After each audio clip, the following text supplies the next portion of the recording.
ousadia do criminoso, ela está diretamente ligada à perspectiva que ele tem de não ser punido.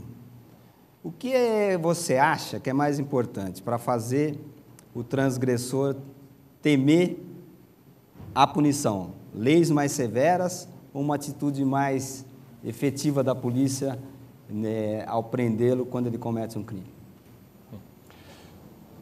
Nós precisamos de ambas, né?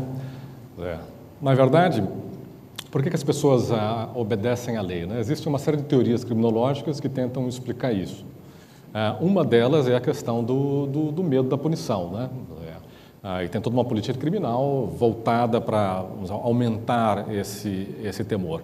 Outras teorias dizem, bom, as pessoas têm que assumir a lei como justa em si mesmo, uma questão moral. Outras dizem que não, as pessoas precisam ter vergonha de cometer crimes diante da sua família, diante dos seus vizinhos. Então, para cada uma dessas respostas, você tem políticas de segurança pública diferentes, né? O problema da questão do aumento da punição é que isso não é só um fenômeno do Brasil, né? Mas o sistema, aquilo que a gente chama de sistema de justiça criminal, que é polícia, Ministério Público, sistema carcerário, ela lida com uma parcela muito pequena de criminosos que são identificados e, vamos dizer assim, dá o azar de ser pego, né? Então, só para dar um exemplo numérico, o Ministério da Justiça publicou agora, mês passado, o perfil das polícias com dados de 2010. Então, as polícias brasileiras, todos os estados, reportaram lá que registraram 10 milhões de crimes, né, no país. O BO, né, é uma notícia crime, a gente sabe que ele é subnotificado. As pesquisas de vitimização dizem que isso pelo menos é 20 milhões, pelo menos o dobro, ou seja, a nossa taxa de subnotificação aí é de 50%. Então, o que eu quero dizer é que existe um funil punitivo, né? Os criminólogos chamam isso de taxa de atrito. A primeira etapa do funil é essa, os crimes que acontecem e não são notificados. Então, você começa com 20 milhões de crimes, 10 milhões são notificados. Desses 10 milhões, nem todos se transformam em inquéritos, né? As polícias reportaram lá, acho que 1.700.000 inquéritos reportados. E nem todos os inquéritos terminam a prisão dos criminosos, né? Se não me engano, o número mencionado são 472 mil presos. Então, você começa na boca do funil com 20 milhões de crimes e termina, no fim, com 472 mil presos. O que é muito, né? Quer dizer, o mais dramático é isso. Quer dizer, a polícia está na rua, está prendendo muito. Quer dizer, só no estado de São Paulo você precisa de um presídio novo por mês para dar conta do volume de prisões que são feitas. O drama é que, embora isso seja muito, do ponto de vista do sistema de justiça criminal, é pouco diante do universo de crimes cometidos, né? Isso dá 2,5%, 3%. Né? É lógico que você pode aperfeiçoar, né, a efetividade desse sistema. Em outros países, esse funil não é tão estreito como no Brasil, ou seja, o sistema é mais eficiente, mas mesmo nos outros países não chega a 6%, 7% o universo de criminosos identificados e punidos com pena de prisão. Ou seja, em todo o país existe esse funil do crime, o que é um limite, né, para essas políticas que enfatizam apenas, então, o aspecto punitivo da lei, né? De nada adianta, você pode chamar o crime de hediondo, pode chamar de estapafúrdio, pode colocar prisão perpétua, se você tem 2,5% dos criminosos sendo punidos. Obrigado, Túlio. Coronel Camilo, o senhor foi um dos responsáveis, se não o maior responsável, pela implementação da Operação Delegada na cidade de São Paulo. São Paulo é uma cidade a maior do Brasil, com problemas complexos. Eu gostaria que o senhor explicasse como funcionou essa Operação Delegada e o que ela tem de inovação. Então, vamos lá. A Operação Delegada ela foi uma inovação feita lá em 2009 para justamente atingir esse ponto que o Coronel José Vicente estava falando, sobre a sensação de segurança. Aqui em São Paulo, durante os últimos 12 anos, houve uma queda muito grande nos homicídios. Chegamos aí a 72%, 73% de queda. E o que aconteceu? A população de São Paulo não estava se sentindo segura. Então, naquele momento, precisávamos mexer nessa sensação de segurança. E aonde essa sensação era pior? Nas regiões de concentração, de grandes compras, né, onde a desordem urbana era maior, com os camelôs irregulares, com o problema de uso indevido do espaço, né, do solo, e também por um ambiente que propiciava o criminoso a trabalhar, aí a fazer aí praticar os seus delitos. Então, o que foi feito? Foi feito aí por uma proposta até do nosso prefeito na época, Gilberto Kassab, de usar a polícia militar nos seus dias de folga. E a gente que tinha trabalhado aqui na região central, trabalhando aí com o enfrentamento da desordem, num trabalho contra as irregularidades, sugerimos que isso fosse feito no comércio regular. Isso deu muito certo. Então foi uma solução em que o policial militar, aqueles que quiserem trabalhar no dia seguinte, por adesão, eles podem se candidatar e trabalhar num convênio entre a Polícia Militar, né, o Estado e a Prefeitura, no seu horário de folga, recebendo pela Prefeitura. Então isso deu muito certo. Os 4 atores ganharam aí. Ganhou o policial militar, porque ele deixou de morrer no bico, né, que é aquele serviço irregular que ele faz desprotegido, apaisando, longe dos colegas. Ganhou a prefeitura, porque resolveu aí uma situação emergente, um lugar de compra que estava desordenado e que estava tendo aí muitos delitos, acabou resolvendo esta parte também. Ganhou o Estado também, o Estado ganhou bastante, por quê? Mais policiais na rua fardado, levando sensação de segurança, inclusive, porque o policial, embora esteja ali numa atividade da prefeitura, quando acontecer um crime, ele intervém nesse crime. E também ganhou principalmente o cidadão. Só para ter uma ideia, o primeiro lugar implantado foi a região da 25 de março, aqui em São Paulo, uma grande área de compras. 700 mil a 1 milhão por dia de pessoas passando ali. Nas épocas de grandes dias, aí, dias das mães, Natal, etc., chega a quase 1,5 milhão de pessoas. Ali caiu 82% a criminalidade. Em média, nos outros lugares, 60%. E pela primeira vez a polícia constatou em São Paulo a melhoria da sensação de segurança. Então essa acho que foi uma solução, uma inovação que deu certo e nessa linha devemos caminhar aí, pensar, né, sair um pouco fora do quadrado. Houve muita crítica naquele momento se isso daria certo ou não, se podia usar o policial ou não, e hoje a gente vê que é uma proposta até encampada pelo atual prefeito, né, porque acabou sendo uma solução vantajosa. Obrigado, Coronel Camilo. Eu gostaria de avisar que nesse encontro de hoje nós estamos sorteando exemplares do livro sobre a melhor cidade, que é um volume organizado pelo presidente do Espaço Democrático, Dr. Guilherme Afif, e que conta com textos de especialistas em suas áreas de atuação, Túlio Kahn, Fábio Feldman, Reino de Stefanes, Ricardo Patá, são alguns dos autores que contam com contribuições nesse livro. E durante a semana nós tivemos uma participação muito intensa nas nossas redes sociais. Eu gostaria aqui de citar o Richard Arnoso, o Marcelo Sampaio, Tancredo Machado, o Fábio Costa, o Ulisses Versolato, Roberta Galego, Alexandre Targa, José Eduardo Pereira, Jorge Bencoché e Ronaldo dos Santos Neto. Esse pessoal, durante toda a semana, mandou subsídios, perguntas para enriquecer o nosso debate, tornando a nossa fundação realmente uma fundação altamente participativa. O Coronel José Vicente pede aqui para complementar o comentário do Túlio feito na sessão anterior. Por favor, Coronel. Acho que tem uma informação importante, que há um conceito que é muito vivo na nossa sociedade, de que a pobreza tem ligação direta com o volume de violência na sociedade brasileira. E há um preconceito muito grande que o pobre, por ser pobre, é um sujeito potencialmente violento, ou potencialmente infrator, criminoso. E não é bem assim. Nós sabemos, por exemplo, que o Brasil ele chega a ter 5, 6 vezes mais violência que o Paraguai e Bolívia, são países muito mais pobres. O estado do Piauí, que é o estado mais pobre do Brasil, não é o estado mais violento, está entre os menos violentos, inclusive, do país. É um aspecto interessante, que os lugares muito ricos e muito pobres têm menos violência, isso é uma verdade também. Mas há um outro aspecto importante, é que uma professora de uma universidade americana, de Yale, ela diz o seguinte: a gente se preocupa muito com os fatores que levam à violência, mas que fatores não levam pessoas em situações desfavoráveis, pessoas que vivem em extrema pobreza, a irem para o crime como uma opção de vida, tá?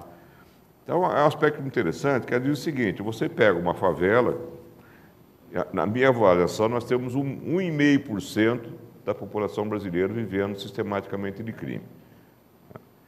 Essas outras pessoas, elas se submetem à dureza do transporte, a empregos ganhando um salário miserável, mas se dedicam à atividade honesta. Eu tive aí a pachorra de fotografar pessoas vendendo quinquilharias em praia, aquela praia escaldante lá no Recife, vendendo todo tipo de coisa, de caldinho a peixe, camarão, um cesto de frutas pesadíssimos, indumentárias, exóticas, tudo mais, resistindo às tentações aí da transgressão. E ela diz o seguinte: existem 3 fatores importantes. Um deles, evidentemente, muitos já perderam a condição, que é ter uma estrutura de instituições que diga alguma coisa para ela, isso é feio, é errado. Isso se faz com uma família estruturada, com uma escola de qualidade, uma sociedade decente. Mas depois você tem ainda uma situação da estrutura de contenção da polícia, das leis, da justiça e dos presídios. Ou seja, há um fator de intimidação, se for muito eficiente, ele pode exercer um papel importante na contenção, na redução da impunidade. E há um terceiro fator importante, que ela chama assim da legitimidade do ato transgressor respaldado naquilo que a pessoa vê na sociedade. Um dos principais efeitos que nós vimos nos últimos tempos, da redução dessa legitimidade da safadeza ou da infração da lei, foi a ação exemplar do judiciário na punição aí do mensalão, ou do famoso 470 lá, né, esse processo. E por quê? A população vê toda hora a safadeza do político, do ricaço, eles são inalcançáveis pela punição. Isso dá um respaldo para a pessoa, se eles fazem, também posso fazer. Então, essa impunidade, ela também serve como um mau exemplo. Quando é punido, isso exerce um fator de contenção. Nós estamos vendo o Corinthians aí com seu problema aí num ato de violência na Bolívia. Na Inglaterra, todo ano a justiça pune mais de 3.000 torcedores. Nós temos raros casos aqui no Brasil com a malcriação generalizada do torcedor. E toda a Europa, Inglaterra, Espanha, Alemanha, a idade para quem comete um crime grave é 14, 15 anos. Na Inglaterra é 11. E não se vai dizer que são países antidemocráticos. Então, predadores cruéis não têm idade e nem têm cura. O Estado tem que tirar esse elemento da convivência com a sociedade. Então, esses fatores iluminam muito a perspectiva das pessoas entre praticar ou hesitar na prática de uma ação contra seus semelhantes na sociedade. Por favor, doutor Guilherme. Ajudar a esquentar o debate. E aí eu não sou especialista, mas sou um cidadão, né? Assaltado várias vezes, sentido a sensação de insegurança, né? No caso não é sensação, é fato real, né? Mas a preocupação foram os dados que aqui foram colocados, e de fato isso ocorre aqui em São Paulo e está acontecendo na mesma proporção do Brasil como um todo, que nós estamos prendendo cada dia mais, né? E que aqui em São Paulo nós precisamos ter uma prisão nova por mês para abrigar o número de detentos. Entra e não sai, né? Ou se sai, sai de uma forma dessas que nós estamos aí assistindo, né? Até com liberação da cadeia sem cumprir a pena. Nós estamos agora correndo para tentar as parcerias público-privadas para a construção de presídios. Agora, o trabalho nosso é saber se há possibilidade de recuperação do preso dentro do sistema prisional. Ou seja, de pegarmos essas pessoas com penas mais leves, não os de pena pesada, mas os de pena mais leve, para que a gente possa fazer um trabalho ou um retrabalho para recolocá-lo na sociedade. Eu queria até lembrar que nós lançamos, quando secretário do Trabalho, um programa que visa as empresas que contratam serviços públicos ou que trabalham com serviços públicos, no caso as empreiteiras, as construtoras, as prestadoras de serviço, deveriam ter um número de vagas reservados a egressos do sistema prisional para que a gente pudesse dar a oportunidade de trabalho, para que eles pudessem ter um registro em carteira, para que eles pudessem reingressar no mercado de trabalho como recuperados, né? E nós sabemos a dificuldade disto acontecer, até porque a sociedade não aceita receber um ex-presidiário. Há um processo de discriminação muito grande nesse sentido, e se entende, logicamente. Mas que nós começaríamos esse trabalho dando ao poder público o exemplo de fazer com a parceria das empresas privadas para que elas contratem nas obras públicas 5% do seu contingente de mão de obra em egresso do sistema prisional. Eu queria saber a opinião de vocês como especialistas, porque, de acordo com informações do Judiciário, aqueles que têm a oportunidade, o índice de recuperação é de 80%. Então, os senhores confirmam esse aspecto em termos de busca de recuperação do preso para que a gente diminua este volume de progressão geométrica de novas cadeias? Olha, eu duvido muito desses números generosos aí. Eu fui visitar alguns presídios na Inglaterra recentemente. Os presídios são de uma qualidade extraordinária. Lá não pode parecer nem concreto nas paredes, tem que ser pintado em tons pastéis, todos os ambientes têm iluminação natural. O preso, quando chega, pergunta como é que você quer ser chamado. Quer ser chamado de senhor José, assim que ele será chamado. É feito um tratamento de acordo com as características do indivíduo, do crime cometido, do seu histórico e tudo mais. Por contrato, é uma parceria público-privada, o privado tem que dar pelo menos em torno de 35 a 40 horas por semana de atividade entre trabalho, lazer e educação. E, no entanto, o que eles dizem é o seguinte: é muito difícil a gente falar em ressocializar alguém atrás das grades que nunca foi socializado adequadamente. Teve uma mãe em dificuldade de criação, estou falando da Inglaterra, não estou falando do Brasil, imagina, nossos currais aqui prisionais. Masmorras. As nossas masmorras. Para ser masmorra tem que melhorar muito ainda. Então, eles dizem, como é que eu vou recuperar alguém?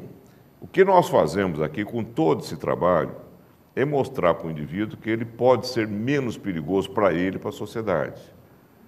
Colocá-lo dessa forma, de menos perigo na sociedade. Agora, um ser humano reformado, só com uma família e uma assistência psiquiátrica daquela de boa qualidade, que obviamente não se tem. O grande segredo, perguntaram para o Freud, qual é o segredo para o equilíbrio mental do ser humano? Ele falou, amar e trabalhar.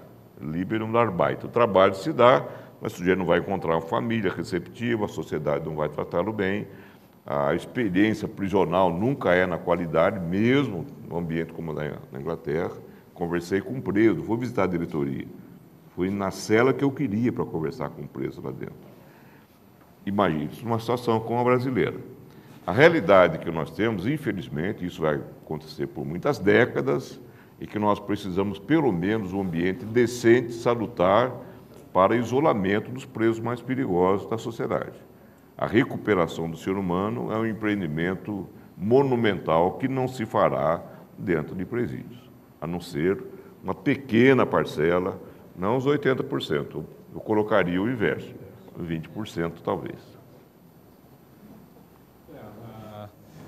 É interessante relembrar aí essa possibilidade de uso das parcerias público-privadas, né? Isso está incluído no programa que está sendo feito de segurança do PSD, A gente está recebendo aí milhares de propostas de todo o Brasil e justamente a construção de presídios é uma das possibilidades, né?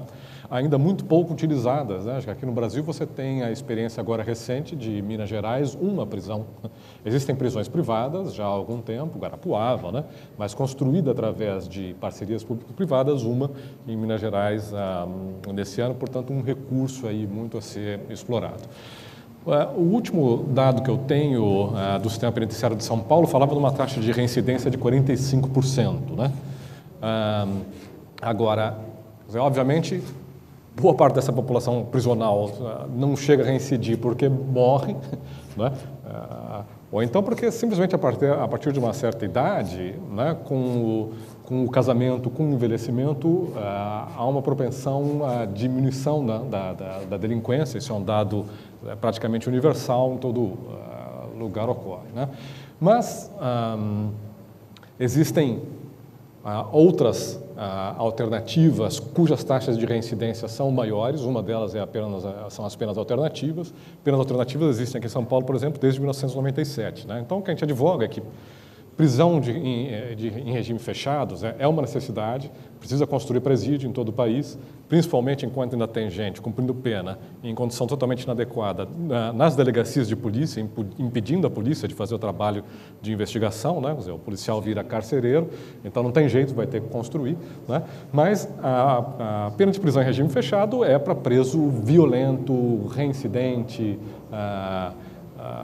para outras situações, inclusive em linha com o que está sendo discutido agora na reforma do Código Penal, existem alternativas, né, como a lábata do trabalho, multas, assim por diante, né? Então, só para citar, agora, no ano passado, essa comissão que propôs aí a alteração do Código Penal, ela fez um balanço, ela propõe endurecer a legislação em algum sentido, né?